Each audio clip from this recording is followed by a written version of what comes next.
Let's talk all about AI in business. It's hosted by Brent Muller.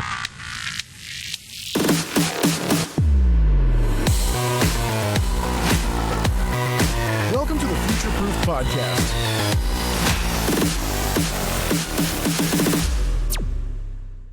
Hi, and welcome to the latest episode of Future Proof, the podcast where we decode how founders and execs are working smarter by using AI systems automation. If you're looking to future proof your business, you're definitely in the right place. And today's guest is Jeff Roberts from Innovation Vista. Jeff, thank you for joining us today. Well, thanks for the invitation, Brent.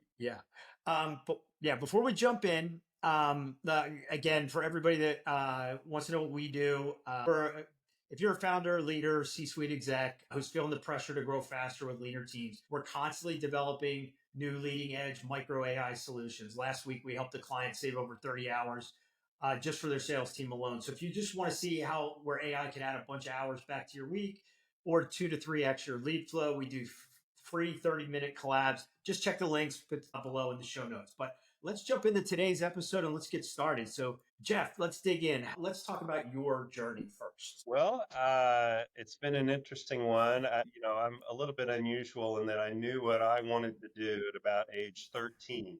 That does not usually happen. Right. Yeah, I was not one of these kids that goes to college and said, I don't know what to major in, whatever. I knew from my teenage years all the way through that I was very intrigued with computers.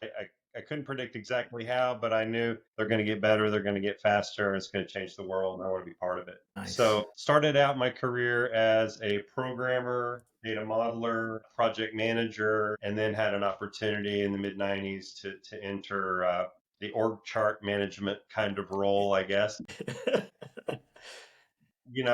That fork in the road came in my career where I said, do I leave behind my technical skills and focus on the leadership and so forth? And I decided to do that. And was it hard?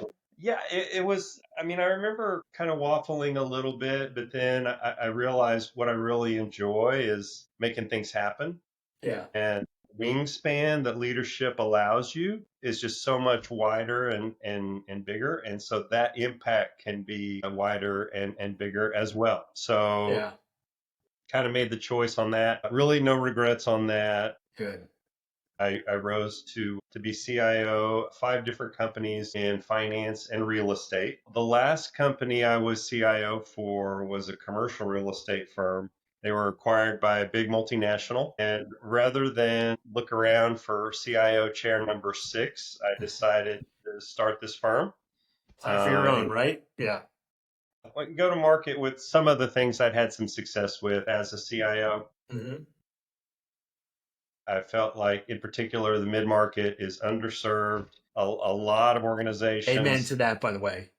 Very underserved. The budget constraints are there and they're real. What happens is a lot of these companies feel like, they just need to make it work with a middle manager or completely reliant on a vendor, which is even worse. So that, they have blind spots as a result of that. That creates a market opportunity, especially with technology changing as fast as it is and accelerating the pace of change. Yeah. It's opinion, obviously, but this is a very nice place to be for offering consulting services because that outside perspective has never been more valuable. I couldn't agree more. I'm so glad you're saying that. I was going to ask you, probably I asked it a little different, but can you elaborate on that a little bit? Because I totally agree with you. Yeah, it used to be that you could make a 3-year plan and have a pretty good confidence that you knew where the technology was going to be, you knew what was going to be possible, feasible. You could estimate some ROI even.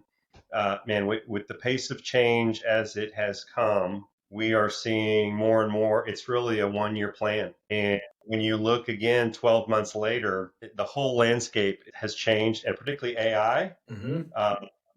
Cloud revolution sort of did this 10 years ago, but the AI revolution, 10 to 15 maybe even. Yeah. But, the AI capabilities are coming. They're coming one after another. They're leapfrogging. Fast, right? And that dynamic it's exciting, but it's also scary if you're a business leader because you think you're fine and you're ahead of your competitors or at least neutral with them. Yep. And all of a sudden you hear that, they've developed some unique thing that's going to disrupt your industry and you have to scramble. So it's real. There's good and bad with that. I think the people that are bold enough to play offense, as we call it, Yep. with technology investments are being rewarded, even in the midst of tariff uncertainty and all these things that leaders are dealing with right now. Right. Some industries it's easier than others, obviously. Yeah. Yeah, I mean, there are real differences, and we see ROI on a lot of these projects that's 500% plus. It's just unbelievable. So, can we dig in just a little bit on this, because you have a very unique perspective in the fact that one, you're running this company, you're seeing it from both sides versus your clients, right, which you're trying to help navigate, but you're also thinking of it as an owner yourself. I have had some CIOs and CTOs on, and we've had differing opinions about this. What I put out last week or 2 weeks ago, I'm sorry, I can't remember when I did, that AI is not IT. And I feel like a lot of execs are thinking that AI, they can just hand it to their IT department and that happens, right? And the reason I mean, why I think you have a very unique perspective here, right? Being a CIO for 5 different companies and now running one. But I tell everybody that this is not the cloud. You could wait on the cloud and let that settle. This is the biggest disruption I've ever seen in my career. And I kind of want to get your take on that, because again, you have both lenses and it's very unique, your perspective. Yeah, no, it's well said. The difference is we are at a point for the first time in human history where machines can do the work of intelligent people. There are limits, of course. Hype is sort of out of control with regards to AI. I agree. Things. They're real things. To your point, there are things we are doing in corporate Innovation Vista, if you will, on leveraging AI. And then we are helping clients sort of develop their own AI strategy and in some cases leading their efforts to start their AI program and put in place specific models and systems. There are groups on the org chart that we talk to business leaders, and if we get kind of a feasible solution designed and envisioned, and they shake their head like, I mean, this is, I have a whole row of people in cubicles that this is what they do all day every day. And that kind of uplift, and sometimes people are always scared, well, they're going to cut a bunch of jobs and so forth. Sometimes that's the goal. Right. What we see, it's interesting. What we see more often is they're elevating those people. So now, all of this, call it, drudge work or a little bit less creative work. Right. AI does reach kind of a neutral or even surpasses human performance, honestly, in a lot of cases. Yeah. Especially like research, simple things like that just take forever that you don't want to spend time on, right? Or it's just completely impractical to scroll through a data set of 2 billion rows to Right. find a certain pattern. And right, like it just, machines are better suited for that. Yeah. Humans are better suited for other things. And so interesting, last week we had a client conversation where we had a similar thing. This was a business process that a significant size group of people spent half of their time, not all of their time. So we were talking about, what do you do there? There's a change management component in the culture and for the staff. And we helped them, the core of the idea was theirs, but we helped them refine this where they are sort of elevating the role of this team, where the other half of their time that's being freed up, they are going to give them a few accounts to actually interact with and check in on and make them sort of an account executive. Yeah. Sort of preparing them for the next step up that would be in their career. Right. Also raising the level of really white glove service. Right. Because the AEs they still now have fewer accounts per person. You're giving a few down, and of course, those people want to knock it out of the park. So the excitement level is like palpable. Yeah. Where there's not this, oh my gosh, they're going to cut a bunch of heads here. It's like, no, we're going to take over our market, and we're going to not only keep our customers, but Yes. we're going to win Yeah. customers from our Right. competitors. You're gonna, yeah, they're gonna commandeer customers. Yeah. Right. Yeah. Because the TLC has never been given at the level that they're going to be enabled to do. Jeff, I think you need, when this project's done, somehow you need to either co-brand it or just do it internally for yourself, but build a use case on that and showcase that, because that's the kind of things that you can get other founders and CEOs excited about, right? And really anybody in the C-suite, when they can see that, there gets them pushed on the, like if they're sitting on the fence about it, it'll push them off because they're not thinking about the domino effect. Again, the fear is, and now I gotta lay people off, right? That I don't want to. But if you look at the glass half full, it's, hey, I could provide way better service and it gives me a competitive advantage against my competitors. That's the part I think that most of them don't think through. Oh, you're right. It's funny that the case study kind of thing is hard for us because we promise our clients confidentiality. Yeah. We do not have a logo page on our website, and part of that is part of our marketing outreach, actually, where the Sun Tzu, the art of war kind of Yeah. thing. You don't want your competitors knowing that you're doing something Right. that you engage Innovation Vista, not just us, but a firm like ours. You're signaling your intent, and you may not want to do that. So I would love to find a way. We You do might just some. have to do it in a real generic term, right? You know what I mean? Yeah, Yeah. Yeah. Yeah. But it's such a powerful story that is not being told. Everybody I get on, people are like they're bullish, but you can almost fear or see some of the and hear some of the fear in there, because when they come on, and it's part of the reason we started the podcast was to teach people that this is not about replacing jobs. It is about getting the day-to-day mundane repetitive tasks out of them so they can actually do the better work. So that's why we've coined the term digital coworkers. Well, I'm like, AI is, that's where a co-pilot came from. Most people don't know where that origin came from, but that's where that term came from. They need to be your co-pilot, right? And they can help an employee become 2 to 3 times better, more efficient, because now they're not spending time on writing a long email or doing, you're like you said, mining a data set that they don't want to be doing that. They just want the outcome of that, right. right? So Yeah, it's how exciting is that, right? I mean, we have never been at a point where that kind of conversation, and you talk about strategic. I mean, this is in our mind the true definition of digital transformation. yes. Where transformation, it's not just installing some piece of software and you're done. Mm-hmm. Re-envisioning the whole business model of what do we need human intelligence for? What kinds of things can we do where humans are just better? Mm-hmm. Knock it out of the park. And what the kinds of things is AI better, Yeah. or again, it comparable to the human productivity? And wow, you come out with vastly different models, org charts, delivery chain, supply chain, internal operations. It's going to disrupt everything. Like Yeah.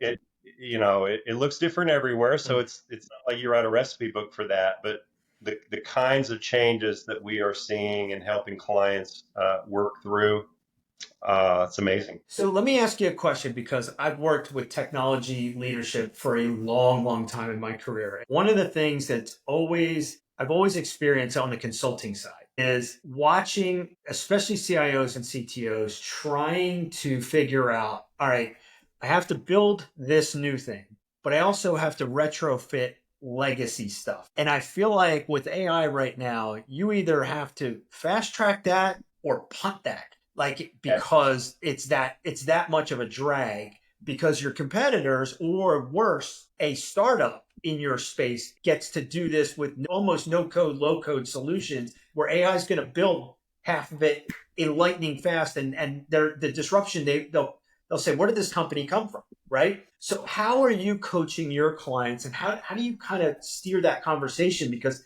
that's a hard thing for, if you're a CTO or CIO, to think through that. It is. It can be harder at times. One interesting thing that's happened that really opens the door is AI-powered RPA, robotic process automation. Yeah.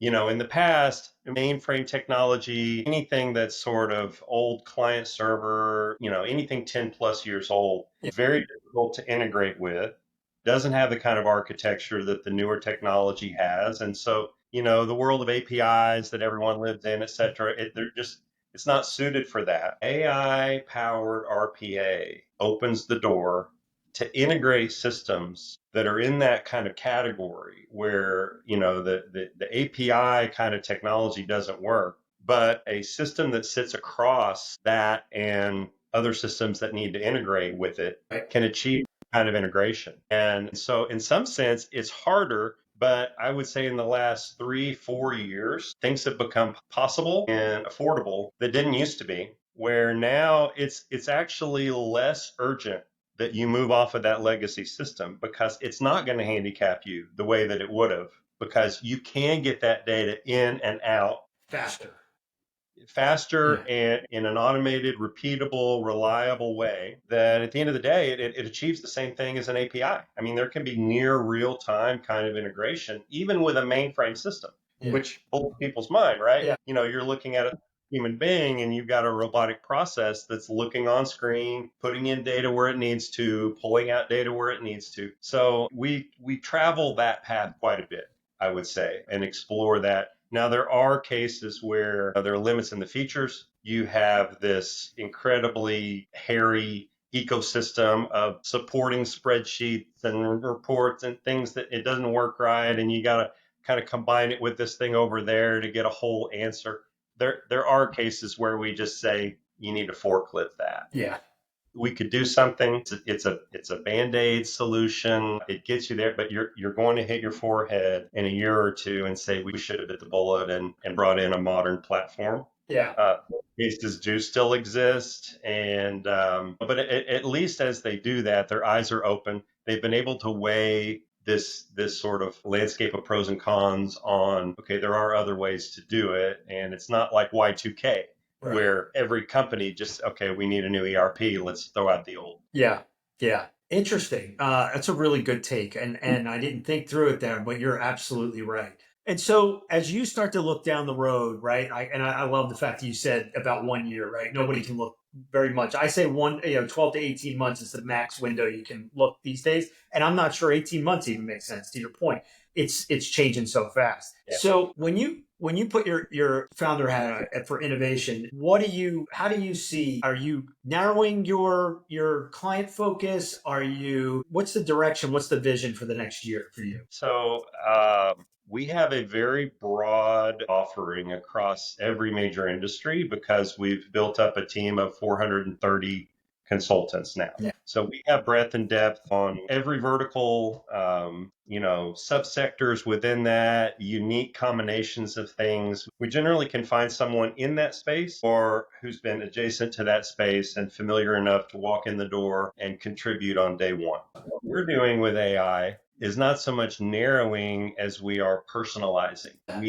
We are more than ever before, we are tailoring what we say to different audiences, different prospects, and the power of that is significant. Insane. Yeah.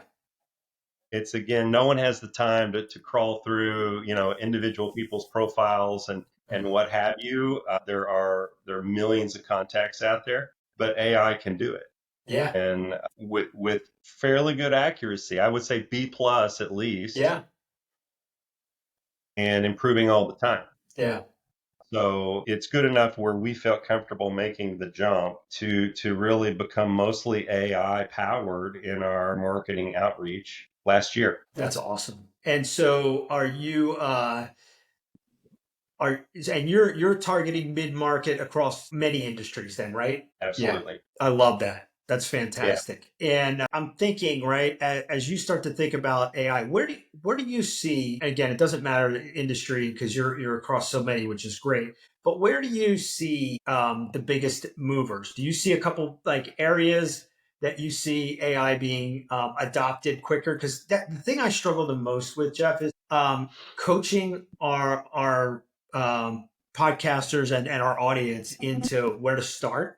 And I'm like, just start somewhere, start small, right? And then just you'll see the power, but don't limit it to IT. And it needs to be, where's your biggest pain point? How do you approach that? Yeah, the easy answer is it depends on the client. Sometimes there is a strategic vision to, in this digital transformation kind of mindset, to reinvent and you do the analysis and identify gaps of where you are, where you want to be. And there are, let's say, 2 or 3 gaps where, okay, we don't have that capability. We think we could build it. And if we had it, we could move to this kind of model, right? So top down, still very common, sort of identify use cases and projects that way. A lot of organizations, because of this sort of headlights on a car is the analogy we use, you don't have this multi-year vision anymore. Or if you do, you're running the risk that it becomes stale in 12 months. Absolutely.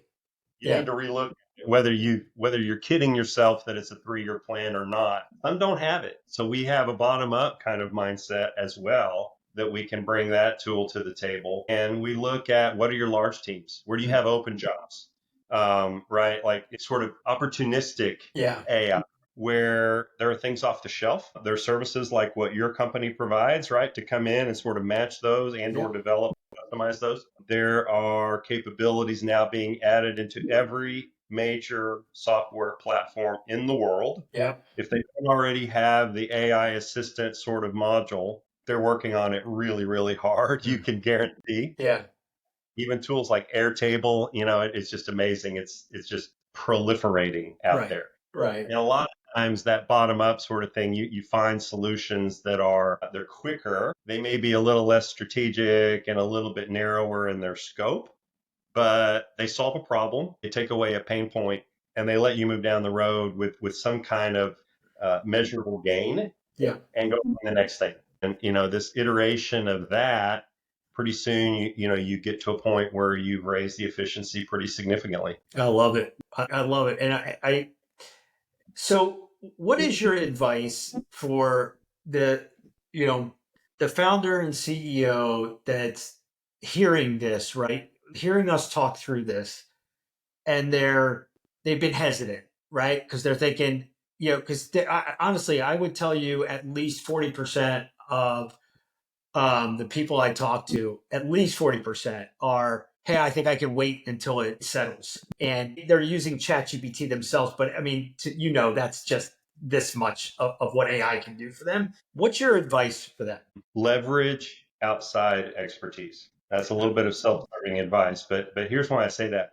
There are a lot of executives that they read Wall Street Journal, they talk to colleagues, they're hearing what they're doing maybe in other industries or even in the same industry, and they think they have a grasp of what's possible, what kinds of things are people doing right now. There is a dynamic where waiting is the right answer sometimes. Sometimes, yeah. If something's not out there today on the market, but we know these AI assistant enhancements that are coming, if you know it's coming, there's 0 sense in building your own. And absolutely. Then regretting that in 6 months when the announcement comes that, oh, now it's built into your accounting package or whatever. How do you know those things? Yeah. Right. This is where, and again, moving as fast as it is, having the kind of risk or potential impact, positive and negative, the swing is enormously wide. Yes. For getting AI right or getting AI wrong and completely missing it. I think it's an enormous swing. That kind of landscape just is begging for the outside consult. It doesn't have to be Innovation Vista, but go to someone, get that outside perspective of someone who is spending their time keeping up with these things.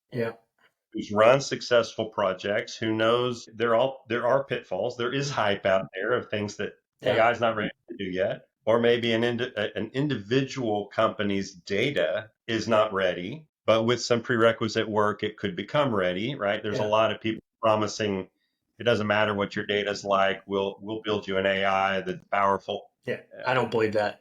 Not yet. That stuff drives me crazy because it makes all of us look bad in this industry. It completely matters what kind of data you have, how complete it is, the scope of your data, the accuracy, the fill rates. Right. The structure, the whole thing. I totally agree. Yeah. Because that is your special asset. Now, if want to run ChatGPT and just ask it questions, of course, there's some efficiencies from that. But really leveraging what you know about your customers and your supply and your staff and your processes and your industry, that's where you move the needle on things. And coming up with those ideas and really identifying what is feasible and having someone at the table that can give you that sort of expert opinion, it's never been more valuable. And again, it's more and more are doing that. Of course, AI has become the number one topic that we work with clients on. But I just know there are lots of other organizations that are in this sort of wait and see. Maybe they've heard some horror stories. Yeah. Maybe they are thinking, hey, the whole world is building these. Let's just wait for them, and then they're going to sell it to us for $49.99 a month. Right. Yeah, for some things that's true. But for the things that are specific to your business and your industry, yeah, it's not true. Right. sometimes yield enormous rewards. Yeah. And that's kind of where I was just going, is that those little things that you're talking about internally, like the story you just told, the lift that you get, I don't understand waiting on something like that. And to me, like, that's what I want to get more founders and CEOs thinking through, is how do I leverage it in the best way to give me a competitive advantage? And when you can start to understand those kind of impacts, then you're like, okay, this is a no-brainer. I mean, honestly, and it's not as costly. The best part is, like you said, this is consulting, I think, has never been more valuable. I totally agree. I didn't say it that way. Again, probably because I've been a consultant for so long and I feel like it's self-serving, but it's not. It's because this outside perception and advice, it can be gold if used the right way. And so, Absolutely. I love what you guys are doing at Innovation. I mean, it's phenomenal. Yeah, it's been fun. I think it's going to keep all of us busy for a while. Well, that's good, right? Yeah, and look, the success stories are so fun, but on the flip side of that, the stories of the organizations that kind of have their head in the sand are sad. And I know of companies that they have been disrupted. Their industry's already gone through this. They didn't move in time, and they got to a point where they had to put themselves up for sale. Yeah. Or nothing near the enterprise value of what they Could had have, been. right. Yeah. They're basically sold for the value of their customer Rolodex. Yeah. And I think that's going to happen more and more, Jeff, unfortunately. Heartbreaking. Yeah. And so it's sort of winners and losers. Yeah. And that, again, that swing is very wide, but that makes it exciting for those of us that are trying to help out there. Well, and I love the space you're in, because we're in a similar space. We don't go as high in the mid-market as you do, but I will tell you, the mid-market to me is the most exciting right now than it's ever been. It's underserved. And two, I believe that the disruptors will all come out of the mid-market. And because they can move faster, they're more nimble. And if they make the right decisions, they can take market share fast. That part to me is the most exciting. And it's definitely why I love having these conversations. Yeah, I agree. Yeah. I mean, the analogy is drawn a lot that, the dot-com rush, and there are companies that waited in the 90s, this wait and see attitude. Yeah, we're still getting orders on the phone. Our customers know us. They email us, or, what have you. That same mindset was prevalent, or common at least. And you saw what happened, right? Yeah. And we had the valuation of those things. People got crazy. It did get crazy. There were early movers that won market share in those spaces, and they started out small, and then they became mid-sized, and they completely took business away from the big players who were too slow to move. Yeah. So the mid-market is almost better positioned. Yeah. Because their upside is so much larger than the big players. It's an exciting time. Yeah, I couldn't agree more. So I told you I was going to ask you just a kind of a selfish AI question. What do you do to make yourself more productive? You get any tips or tricks you can? Well, of course, the typical sort of co-pilot, help, draft an email for this, summarize this email. ChatGPT for brainstorming. The other thing I really like doing with ChatGPT is I will send it. I have some innovation and technology journals that I follow. I will send it those websites and ask it to summarize and then to tell me which of these themes do you see across multiple authors? Where is there a spectrum of opinion, right? That kind of leads me to maybe some thought leadership pieces that I can write. That's to pick a fantastic. Yeah. controversy. And asking it, where is there a topic out there that other people are talking about that Innovation Vista has not yet written on? Oh. And I'm constantly brought new ideas with that. And just the sounding board aspect of what that can do, checking in on here's what I'm thinking, here's my goal. Are there any other considerations I need to have in mind before doing this? Yeah. AI is really good for that. Yeah. And especially on well-traveled topics like legal, accounting, marketing, things like that. There is a leading edge. Yeah. This is the space and the need for consultants, Yeah, right? There's a leading exactly. edge where AI can't give you a good answer yet because it hasn't been figured out in the industry. Yeah. But very, very helpful up to that point. So, and are you using deep research? Are you using Perplexity? What's your favorite for the research? Any and all. Yeah. Complexity is for one-off answers. What is this? How often is this? Right? It's very good for just coming back with an answer.